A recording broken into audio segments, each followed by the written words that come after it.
আসসালামু আলাইকুম, welcome to my channel three sisters kitchen.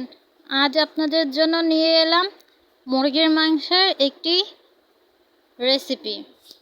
তা আবার একটু ভিন্ন রকমভাবেই আমি রান্না করেছি। চলুন তাহলে দেখে নেওয়া যাক কীভাবে আমি রান্না করেছি।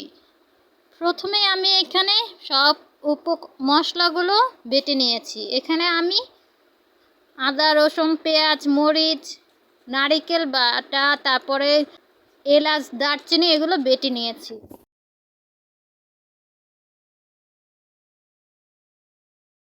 এটা হচ্ছে পেঁয়াজ রসুন বাটা, এটা হচ্ছে আদা বাটা, এটা হচ্ছে নারিকেল বাটা, আর এটা হচ্ছে দারচিনি এলাচ বাটা।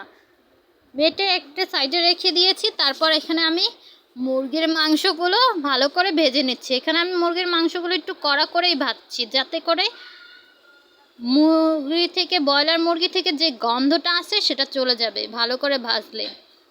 ভালো করে ভেজে নিচ্ছি একদম কড়া করে, এপাশ ওপাশ উল্টে পাল্টে। ভাজা হয়ে গেলে আমি উঠিয়ে নিচ্ছি, উঠিয়ে একটি বাটিতে রেখে দিচ্ছি। সবগুলো মুরগি ভাজা হয়ে গেলে এখানে আমি আলুগুলো হালকা একটু ভেজে নেব। আলুগুলো আমি এইভাবে কেটে নিয়েছি। আলুগুলো একটু দাগ লাগিয়ে ভেজে নিব, যাতে করে আলুগুলো দেখতে একটু ভালো হয়। তারপর আলুগুলো ভাজা হয়ে গেলে আমি বাটা মশলাগুলো সব দিয়ে দিব। ভাজা মশলাগুলো দিয়ে হলুদ গুঁড়ো, মরিচ গুঁড়ো আর সাথে লবণ দিয়ে কষিয়ে নেব মশলাগুলো, যাতে করে মশলার কাঁচা গন্ধগুলো চলে যায়। আলু আর মশলা ভালো করে কষিয়ে নেব, যাতে করে আলুগুলো একটু হালকা সেদ্ধ হয়ে যায়। তারপর এখানে কষানো হয়ে গেলে মুরগির মাংসগুলো দিয়ে কষিয়ে নেব। ভালো করে মুরগির মাংসের সাথে আলুগুলো কষিয়ে নেব। কষাতে কষাতে যখন আলুগুলো একটু সেদ্ধ হয়ে আসবে, তখন তার মধ্যে দিয়ে দিব পানি।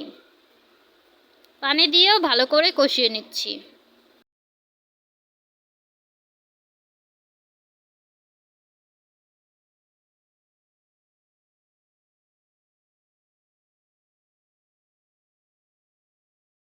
কষাতে কষাতে পানি শুকিয়ে আসলে এর মধ্যে আবারও পানি দিয়ে দিব।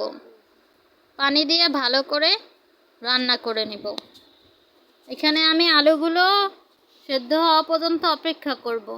সেদ্ধ হয়ে গেলে আমি ঝোল রেখেছি। আমি মাংসের ঝোল খেতে অনেক পছন্দ করি, তাই তারপর উপরে সামান্য জিরে গুঁড়ো দিয়ে দিব।